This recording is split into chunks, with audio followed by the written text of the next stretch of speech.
कल मैं रिक्वेस्ट करूंगा ऑडियंस से जाके देखिए, जिसमें सेमर हर्ष ने CIA की रिपोर्ट को कोट करा है और यह बोला है कि ज़ेलेंस्की पैसे खा गया और ज़ेलेंस्की ने जितना इसको एड दिया था अमेरिका ने, पता नहीं आधा खाता है आधा पीछे डालता है, और ये और इसका मंत्रिमंडल सबसे करप्ट मंत्रिमंडल है। ये सेमर हर्ष की रिपोर्ट है।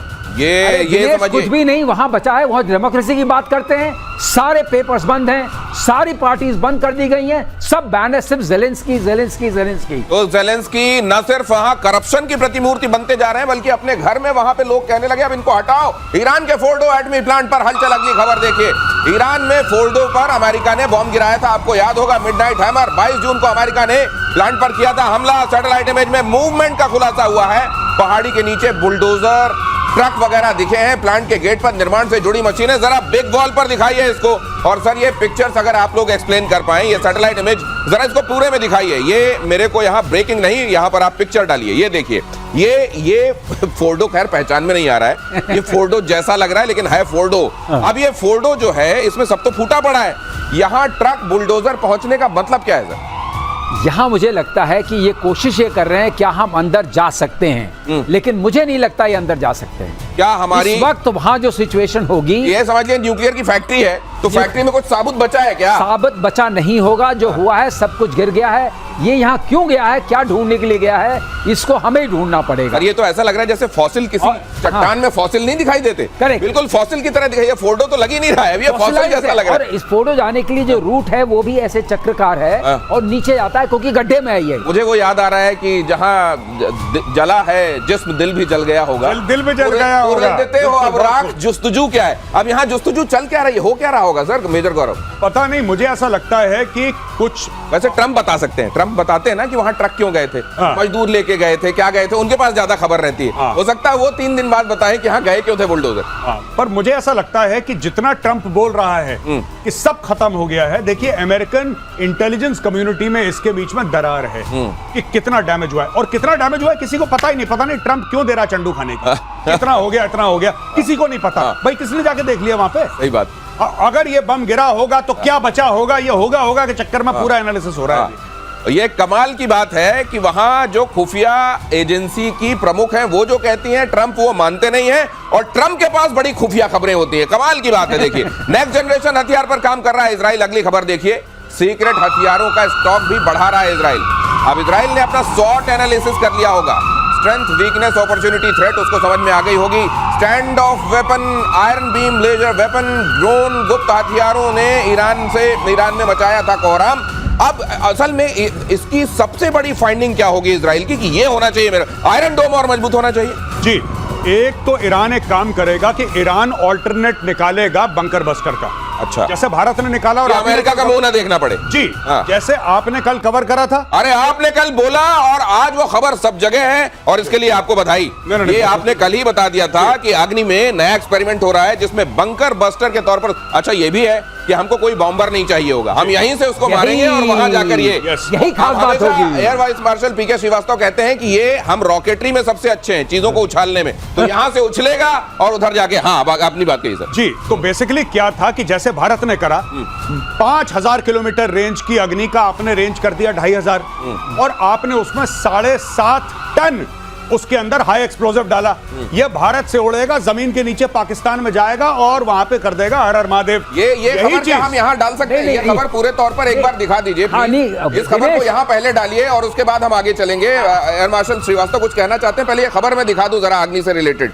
ये डालिए खबर पहले प्लीज। अग्नि को रीइन्वेंट एक तरीके से किया जा रहा है। ये मिड रेंज टू समझ लीजिए इंटरकॉन्टिनेंटल बैलिस्टिक मिसाइल जैसा है, अमेरिका जैसा बंकर बस्टर समझ लीजिए।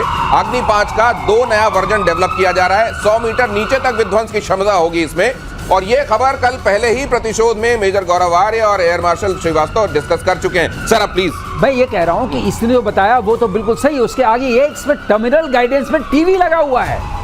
ये क्या मतलब है? टीवी का मतलब ये है कि जब वो पहुंचेगा अंत में, टीवी मतलब हमारा वाला टीवी? हाँ, टीवी खुल जाएगा वो जो पिक्चर आएगी, मान लीजिए अगली बार आप मरकज पर अटैक करना चाहते हैं, मतलब कैमरा लगा हुआ है, कैमरा लगा हुआ है। अब जब कैमरा देखेगा कि ये मरकज है कि नहीं, एडजस्ट करेगा।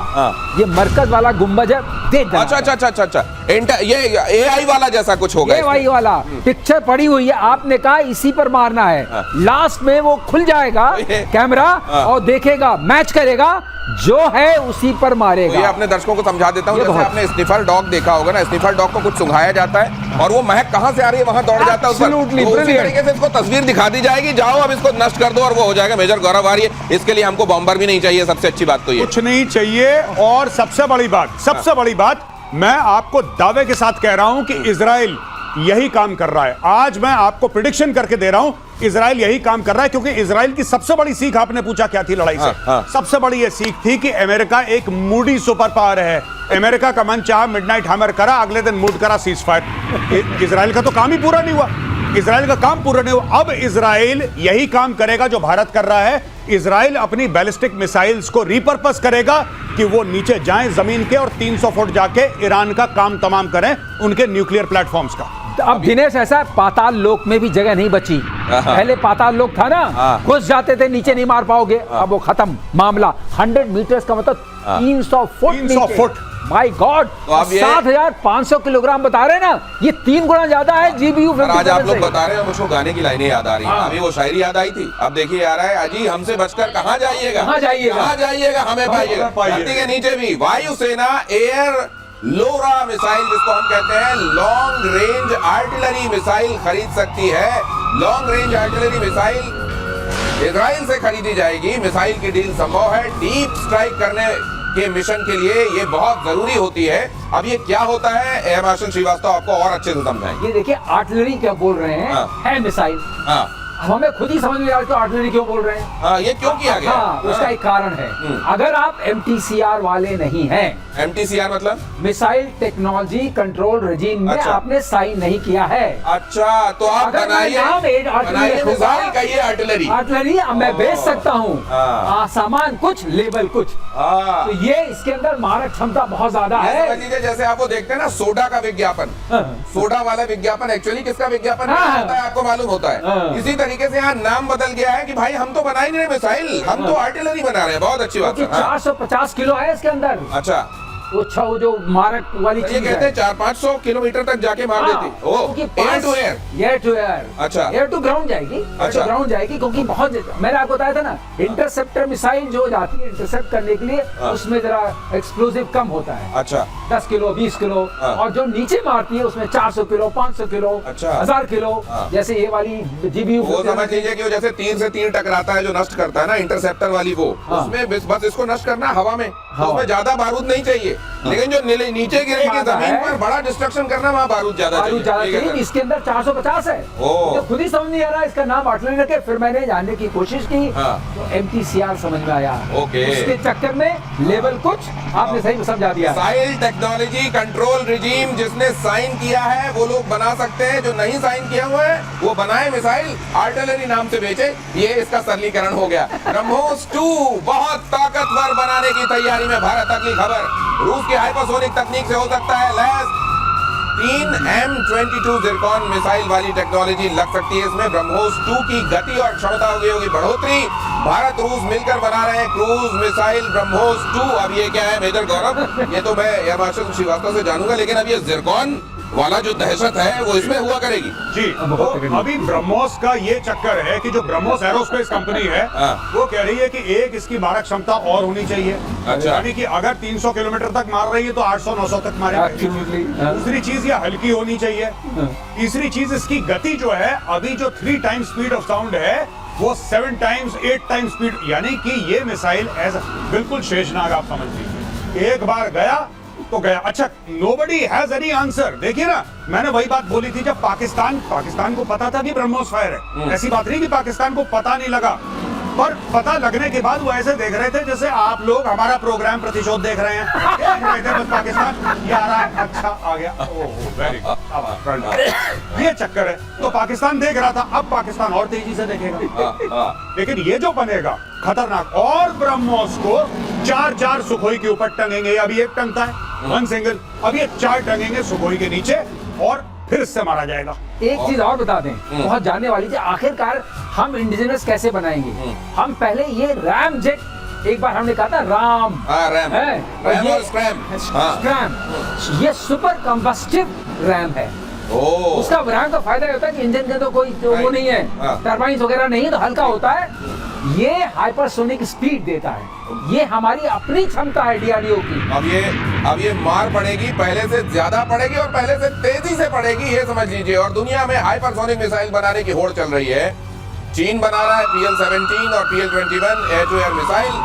चीन को काउंटर करने के लिए अमेरिका ने AIM-260 पर काम शुरू कर दिया है और भारत ने रूसी R-37 मिसाइल पर दांव लगाया है। अनुशासन श्रीवास्तव, मतलब समझाइए जल्दी से इसका। तीनों ही एक ही रेंज के हैं और उसमें ज्यादा स्पीड R-37 की है। अच्छा, इसका मैक हायर है। अच्छा, और रेंज इसकी वही 300-350 किलोमीटर के आसपास तीनों की है। ओके। तो मारक क्षमता में और जो पेलोड कैरी करेंगे, तीनों मोर और लेस बराबर हैं, क्योंकि एक दूसरे को देख के बनाए गए हैं। R-37 जल्दी पहुंचेगी, इसलिए आप समझ सकते हैं हमने क्यों दांव लगाया उस पे। हमने जो इधर दांव लगाया, पाकिस्तान किस पे दांव लगा रहा है वो भी देख लीजिए। लगातार दांव लगा रहा है।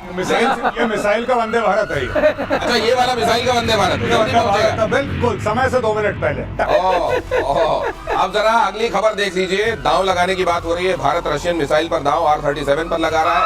अगली खबर देखिए, पाकिस्तान किस पर दांव लगा रहा है। जेल में बंद आतंकी हाफिज सईद कर रहा है रैलियां। मेजर गौरव आर्य आपको हर दिन के एपिसोड में बताते हैं कि जिसको जेल में होना चाहिए वो दंदनाते हुए पाकिस्तान में जगह जगह घूम रहा है। बेटे तलहा पर के कंधे का सहारा लेता हुआ दिखाई दिया हाफिज। तस्वीर में लश्कर कमांडर सैफुल्लाह कसूरी के साथ दिखाई दे रहा है, लेकिन बेहद बीमार नजर आ रहा है हाफिज। लेकिन उसने अगली पीढ़ी तैयार कर दी है आतंकवादियों की। ये देखिए, हाफिज सईद अपने बेटे तलहा के साथ, कसूरी भी दिखाई दे रहा है, लेकिन इसमें हाफिज सईद बीमार बहुत दिखाई दे रहा है। लेकिन साहब, जिसको या तो दुनिया में नहीं होना चाहिए, सीखों के पीछे होना चाहिए, पाकिस्तान उसको जगह जगह घुमा रहा है, पर्यटन करा रहा है जी। और पाकिस्तान खुला करवा रहा है। मैं आपको बता रहा हूँ, पाकिस्तान में बहुत बड़ा हीरो है ये।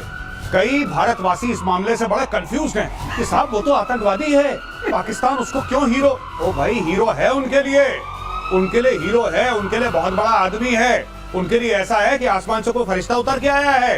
हाफिज सईद बहुत बड़ा आदमी है भाई पाकिस्तान के लिए। और मैं एक और बात कहता हूँ, जो इंडिया में जिसकी भी रिस्पॉन्सिबिलिटी है या नहीं भी है, एक बात मैं क्लियर कट बताना चाहता हूँ, हाफिज सईद बीमार है। अगर हाफिज सईद किसी अस्पताल में मर गया तो हमारा बहुत बड़ा नुकसान है। इस आदमी ने भारत में इतना खून बहाया है, इतने लोगों के घर बर्बाद करे हैं। ये चैन की मौत नहीं मरना चाहिए हाफिज सईद चैन की मौत ना मरे। बहुत बड़ा हमारे लिए लॉस हो जाएगा अगर इस चैन की मौत मरता है हाफिज सईद और ताला सईद, राइट। और वो मसूरी जो भी है, जो भी उसका नाम है, जो कसूरी मसूरी जो भी है, ये सबको ये दहशत होनी चाहिए कि कभी भी अननोन गनमैन आ सकते हैं और तुम्हें ठोक सकते हैं। ये चैन की नींद है, ये खुलेआम दंदना रहा है यहाँ पे 26/11 करने वाला। इसके नाम की 2 सुपारी मैं तो कह रहा हूँ पाकिस्तान के अंदर बोलो, जो हाफिज सईद को काटेगा, जो हाफिज सईद का सर लेकर आएगा, 500 करोड़ रुपए, भारत की सिटीजनशिप, पूरा परिवार के साथ दिल्ली में आओ, जिंदगी भर तक तुम्हारा खर्चा और 500 करोड़ रुपए तुम्हें दिए। मैं बता रहा हूं, पाकिस्तानी ऐसा दौड़ा के मारेंगे। पाकिस्तान में ना हथियार की कमी है, ना पाकिस्तान में पागलों की कमी है। एक बार भारत सरकार अनाउंस करते, अमेरिका करती है, ओसामा बिन लादेन के लिए करा था ना $25 मिलियन, आप कर दो 500 करोड़। क्या है आपके लिए, कर दो 500 करोड़। गौरव बिल्कुल सही बोल रहे। रिवॉर्ड फॉर जस्टिस उनका वेबसाइट है, उसमें सबके नाम लिखे हैं और सबका रिवॉर्ड लिखा हुआ है। वो रिवॉर्ड है, रिवॉर्ड फॉर जस्टिस।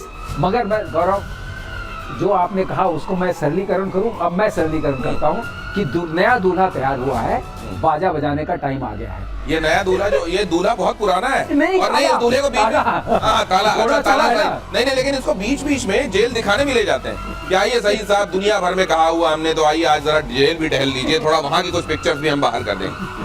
बिल्कुल साहब, ये मैं बता रहा हूँ, इसका कहीं आते जाते बाहर कहीं आता होगा। ये हाफिज सईद अपने घर से निकलता है, पब्लिक रैली अटेंड करता है। हाफिज सईद को मारना कितना मुश्किल है, मुझे आज तक समझ में नहीं आया। कितना मुश्किल होगा, खुद थोड़ा मारना है आपको, पाकिस्तानियों को बोलना है। पाकिस्तानी वो कौम है जहां पे पाकिस्तानी एयरफोर्स वालों ने, पाकिस्तान के एयरफोर्स वालों ने परवेज मुशर्रफ की हत्या की साजिश करी और एक्चुअली अटेम्प्ट करा अपने आर्मी चीफ, अपने प्रेसिडेंट को मारना।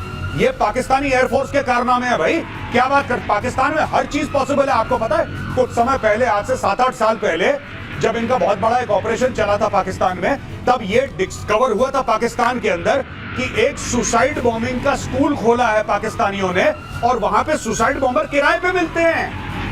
आप 5 लाख रुपए दीजिए, एक सुसाइड बॉम्बर को ले जाइए। ये पाकिस्तान में होता है यार। लेकिन दूसरी बार किराए में कैसे लेगा कोई इसको, अगर वो सुसाइड बॉम्बर है? वो कह रहा था किराए पे, वो एक्चुअली वन वे टिकट है, एक बार आपने कर दिया तो फिर उसका थैंक यू। मिसाइल टाइप है, अच्छा। एक बार गई तो बस हायर किया जा सकता है, उसके बाद अगला उसी तरह का तैयार मिलेगा आपको। वहां पर हर चीज का प्राइस टैग है, प्राइस नहीं, किराया टैग। वो किराया दीजिए और इस्तेमाल कीजिए। ये आतंकवाद अब और पनपने मत दीजिए। ये कह रहे हैं मेजर गौरव वाले। और चीन पाकिस्तान पर स्पेस से निगाह रखेगा। भारत 2029 तक 52 स्पेशल डिफेंस सैटेलाइट भेजे जाएंगे।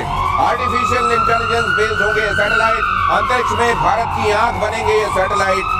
यही वो सैटेलाइट हैं जो दुश्मन के ऊपर आपको एक तरीके से एज देते हैं। और क्या मायने हैं इसके, पीके श्रीवास्तव से? ये तो बहुत जरूरी था। इसका माने ये है कि अभी हमारे पास जो सैटेलाइट्स हैं उनका एक वो 6 चक्कर 4 चक्कर लगाते हैं तो 6 घंटे या 4 घंटे में आपको उस जगह की विजिबिलिटी मिलती है। हाँ। इनके आने से क्या होगा, आप कंटिन्यूअस विजिबिलिटी मिलेगी। अच्छा, ये लगातार आपको 24/7 बिकॉज अब 52 हो गए तो आप कोई ना कोई सैटेलाइट देख रहा होगा, फिर हम वो सिंथेटिक पिक्चर बना सकते हैं। हमें पता चलेगा क्या मूवमेंट हो रहा है, आप जो वो बताते हैं आकाश तीर और IACCS, उसको बहुत मदद मिलेगी। जाएगा आपको कंप्लीट पिक्चर हमेशा रहेगी, जिसको हम ऑर्डर ऑफ बैटल बोलते हैं। मतलब कहां पर टैंक हैं, कहां पर ट्रूप्स हैं, कहां पर मिसाइल्स हैं, कहां पर कारखानों में क्या हो रहा है और कहां पर इस तरह के ट्रक जा रहे हैं ढूंढने के लिए कि उसके नीचे हुआ क्या है। तो ये सैटेलाइट एक तरीके से लगातार आपकी आंखों के तौर पर आपके दुश्मन के ऊपर देख रही होंगी और आपको ये पता चल रहा होगा वहां हरकतें क्या हो रही हैं और हमको तैयारियां क्या करनी है। अगली खबर आपको दिखाता हूं। तुर्की के लिए गले की फांस बन गया S-400। 2017 में रूस से तुर्की ने खरीदा था S-400 की वजह से F-35 प्रोग्राम से तुर्की बाहर। अब S-400 को बेचना चाह रहा है तुर्की के S-400 पर पाकिस्तान की नजर। पाकिस्तान सोच रहा है ये सेकंड हैंड मुझको मिल जाए S-400। लेकिन कहा यह जा रहा है कि S-400 तुर्की ले तो गया था, पाकिस्तान के अंदर यह भी चल रहा है कि उसकी पन्नी भी नहीं उतरी है अभी। S-400 वहां पन्नी भी नहीं उतरी, वैसे का वैसा है, ले लो यहां पर। लेकिन यहां पर यह समझाया जा रहा है अमेरिका बहुत मारेगा। S-400 जैसे कहीं पर जाता है अमेरिका की निगाह टेढ़ी हो जाती है। तो ये कशमकश चल रही है वहां। नहीं, ये पाकिस्तान लेगा, अगर पाकिस्तान के बस का होगा पाकिस्तान जरूर लेगा और अमेरिका को फिर पाकिस्तान की जरूरत पड़ेगी। पाकिस्तान के इतने बड़े पाप माफ कर दिए अमेरिका ने, पर मैं बताता हूं भारत को एक काम करना चाहिए। जब ये तुर्की से पाकिस्तान ले जाया जाएगा S-400 तो भारत कुछ ऐसा करे कि बीच में बर्बाद कर दे। ये पहुंचना नहीं चाहिए। S-400 पाकिस्तान नहीं पहुंचना चाहिए। बीच में सैबोटाज करो, इसमें मिसाइल मारो, स्पेशल फोर्सेस भेजो, नेवी से अटैक करवाओ, एयरफोर्स से जो करना है करो। बाद में तुर्की से माफी मांग लेंगे, बोलेंगे सॉरी गलती हो गई बॉस। आसपास जैसे हमने ब्रह्मोस के लिए भी तो बोला था सॉरी गलती से फायर हो गया, वैसे करके खत्म करो इसको। पहुंचना नहीं चाहिए। गौरव, इतना गुस्सा होने की जरूरत नहीं पड़ेगी क्योंकि ये S-400 जो है वो सॉफ्टवेयर ड्रिवन है और अभी भी तुर्की के पास जो है उसकी की नहीं है, अभी भी चाबी नहीं है। हाँ, वो सॉफ्टवेयर पूरा लोडेड नहीं है। तो उसके बिना ये यूजलेस है क्योंकि इसमें 4-5 तरह की मिसाइल्स हैं और 4 तरह की रेंजेस हैं।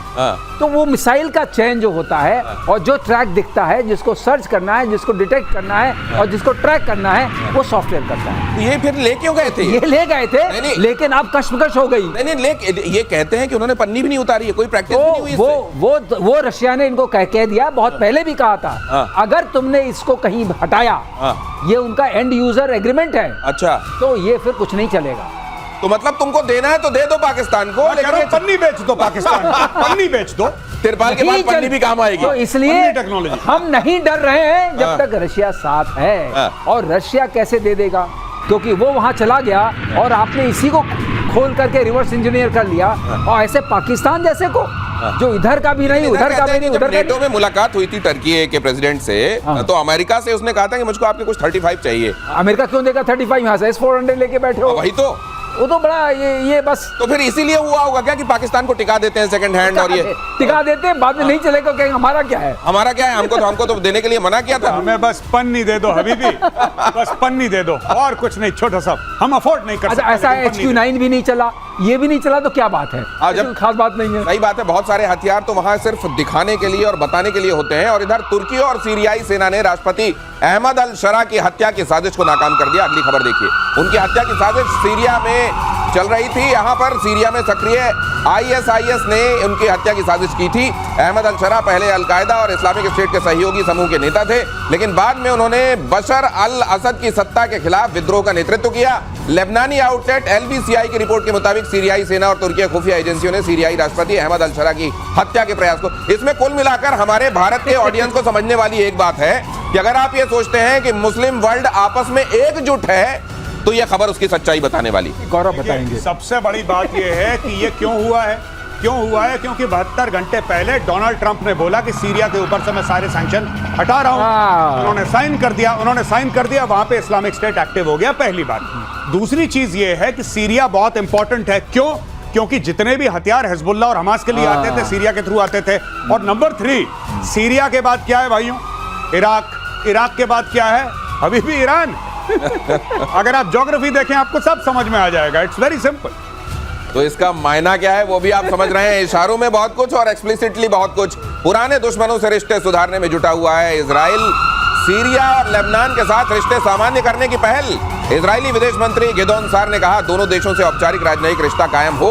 गोलन हाइट्स को लेकर कोई समझौता नहीं। इजराइल ने कहा गोलन हाइट्स एक विवादित क्षेत्र जिस पर इजराइल का कब्जा है और सीरिया उस पर अपना दावा करता रहा है। सीरिया और लेबनान दोनों को ईरान समर्थक देश माना जाता है। अब सबसे बड़ी बात यह है श्रीवास्तव सर कि पहले किसी को मारो जबरदस्त और उसके बाद कहो I want to be friends with you.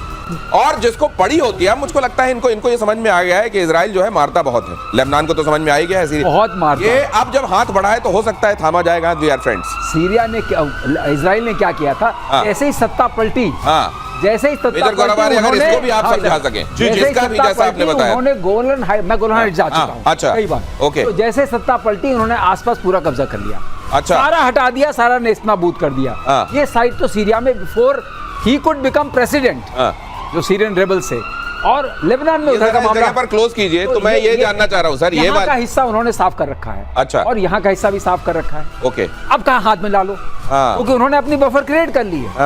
अच्छा, बफर क्रिएट करने के बाद का हमारा काम हो गया, अब चलो दोस्त हो और गोलन हाइट्स हैं जो ऊंचाई पर है, दिखता सारा है, वहां पर सारे रेडार्स वगैरह रखा है और इधर साफ कर दिया, इधर साफ कर दिया। अब ठीक है, अब हम आश्वस्त हैं, आइए मिलते हैं। नहीं तो इस बात से उनको प्लीज इसमें ईरान और खास तौर से वो मुल्क जो ये कहते रहे कि देखिए कम से कम जो इस्लाम को मानने वाले मुल्क हैं उनको तो सपोर्ट नहीं करना चाहिए इजराइल को, तो इससे बड़ी तकलीफ होगी उन्हें। ये उम्मा सब चूरन है, इसकी कोई वैल्यू नहीं है फालतू में। ये देखिए, ये गोलान हाइट्स है, यहाँ पे दमिश्क है जो कैपिटल है सीरिया की, दमिश्क। इजरायली जो ब्रिगेड है, गोलान ब्रिगेड, वो 25 किलोमीटर दूर पहुंच गई थी दमिश्क के।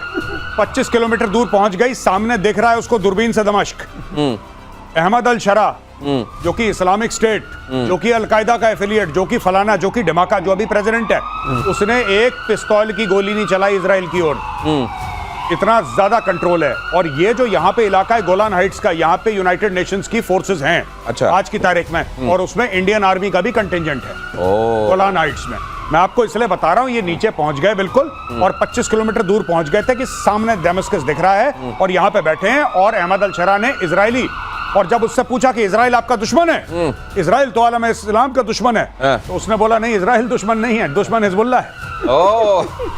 और यहाँ से आप जाइए और खड़े होइए, आपको पूरा सीरिया दिखता है। अच्छा, पूरा इधर दिखता है, तो पूरी नजर है। पूरी नजर है, सब कुछ निगाहों के तहत है। और इन INS तमाल के बारे में खबर देख लीजिए, भारतीय नौसेना को हैंडओवर हो गया है ये सबसे आधुनिक स्टेल्थ फ्रिगेट INS तमाल। रूस के कैलिनिनग्राड में INS तमाल का कमीशन हुआ।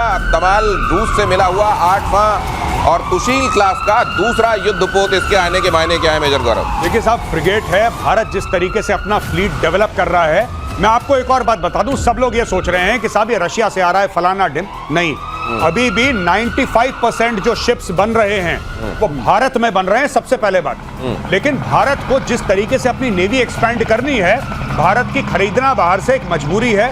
टॉप क्लास का स्टेल्थ फ्रिगेट है, टॉप क्लास का। इसके अंदर देखिए, स्टेल्थ का ये मतलब है कि ये दुश्मन के रडार में इसका सिग्नेचर बहुत छोटा है, बहुत छोटा है। तो दुश्मन को ये नहीं हो सकता है दुश्मन को पता लगे कोई फिशिंग बोट है, दुश्मन को ये पता लगे कि छोटी सी नाव है, वहां पे पता लगा पूरी की पूरी मिसाइल के साथ एक बोट है, स्टेल्थ फ्रिगेट है। और ये जो है, this is going to be a solid punch in the enemy's face. और ये इंडियन नेवी के तरकश में बहुत बड़ा तीर है दिनेश। ये मैं सोच रहा हूँ कि इसमें क्या है हाँ। कि ये जो बता रहे हैं ना कि दिखेगा नहीं, हाँ। और सीख लेटर में तो बिल्कुल ही नहीं दिखेगा। ब्रह्मोस डाल रखी है और उसके अंदर। ब्रह्मोस डाल रखी है इसके अंदर। तो कराची का क्या हाल होगा? हाँ, तो शायद इनके अभी मन से इन्होंने कहा बाद में बताते हैं हाँ। कि ग्वादर और कराची दोनों गए, दोनों वैसे- निशाने पर। नहीं मेजर और गौरव, स्पीड भी इसकी अच्छी है। मेजर गौरव हमेशा याद दिलाते रहते हैं कि नेवी वाला अभी ड्यू है और नेवी इतनी मजबूत करते जा रहे हैं, और फिर ड्यू भी है तो फिर मिलने क्या वाला है? लेकिन चक्रवर्ती ही मिलने वाला है, वो जो आपके चक्रवृद्धि ब्याज के साथ। हाँ? दिनेश, एक बात इन्होंने बहुत अच्छी बताई, ये आखिरी फ्रिगेट है जो आ रही है, आखिरी नेवल शिप आ रहा है, सारा 95% इंडिया में बनता है। लेकिन आपको एक खबर अगली जो बताने वाला हूँ, उसके बाद जितने लोग आपको अंकल कहते होंगे ना, वो संभल जाएंगे। जरा देखिए खबर। थाईलैंड की पीएम बेंतोगान शिनावात्रा सस्पेंड हो गई हैं। थाईलैंड के संवैधानिक कोर्ट ने उन्हें सस्पेंड किया है। कंबोडिया के साथ राजनयिक विवाद में कोर्ट का ये बड़ा फैसला है। लीक टेलीफोन कॉल के बाद पीएम पर एक्शन हुआ है। अंतिम फैसले तक पीएम शिनावात्रा सस्पेंड रहेंगी। कहा यह जा रहा है कि उन्होंने अपनी टेलीफोनिक कन्वर्सेशन में उनको अंकल कह दिया था, और इस बात को लेकर इतना बवाल हुआ, कोर्ट बैठी और मेजॉरिटी डिसीजन ये हुआ कि इनको सस्पेंड किया जाए। तो ये तो मतलब बड़ा कमाल है। ये पता नहीं, मुझे ये न्यूज तो मैंने बिल्कुल फॉलो नहीं करी सर। अगर आप कुछ मुझे थोड़ा ज्ञानवर्धन बता करें मैं आपको पब्लिक का। बता तो रहा हूँ कि एक वर्ड मैं अब बताता हूँ, कंबोडिया, और लोग कहते हैं ना युद्ध का देश है, बुद्ध का देश है। हाँ। कंबोडिया और थाईलैंड दोनों बुद्ध के देश हैं। हाँ। इधर 96%, इधर 93% जी बुद्धिस्ट हैं। और जो तो उसमें तालमेल है। इधर के जो प्राइम मिनिस्टर हैं, उनके जो फादर थे हुन सुन, जिनको इन्होंने अंकल कहा, और इन्होंने शिनवात्रा ने उनको अपने कन्वर्सेशन में अंकल बोल दिया, और ये कहा कि हमारे जनरल साहब जो हैं वो भड़का रहे हैं कंबोडियन सोल्जर्स को, हम रोकना चाहते हैं। वो शांति चाहती थी, कंबोडियन सोल्जर मर गया था। अब ये बात लीक हो गई। तो यहाँ तो ये तो इन्होंने अंकल बोला, इधर पाकिस्तान से तो अब्बू अब्बू वाले टेलीफोन जाते रहते हैं, वहां कोई बुरा नहीं मानता। मेजर गौरव, पाकिस्तान में रीढ़ की हड्डी की कमी है। पाकिस्तान तो जो पैसा देता है, जो किराए पे लेता है, उसको अब्बू बोल देता है पाकिस्तान। तो इतना बड़ा मैटर नहीं है। लेकिन किस कॉन्टेक्स्ट में अंकल बोला है सर, ये बड़ा सीरियस डिप्लोमेटिक मामला हो गया वहां पे। वहां ये मामला हो गया कि अपने जनरल की उन्होंने बुराई कर दी और उनको अंकल बोल दिया। अंकल बोल दिया। कंबोडियन को अंकल बोल ज्यादा दिया। चुभा है। अंकल ज्यादा चुभा है उनको। जनरल की जो बुराई ज्यादा नहीं चुभी, अंकल ज्यादा चुभा है। देखिए ये कब कहां कौन सी बात, एक छोटी सी बात, एक छोटा सा शब्द किसी डिप्लोमेटिक कॉन्टेक्स्ट में कहां कहा जा रहा है, वो क्या बवाल लेकर आ जाए, उसकी भी ये खबर है। बहुत धन्यवाद आप सभी का आज प्रतिशोध में हमारे साथ जुड़ने के लिए। सर आपका बहुत धन्यवाद। जय हिंद।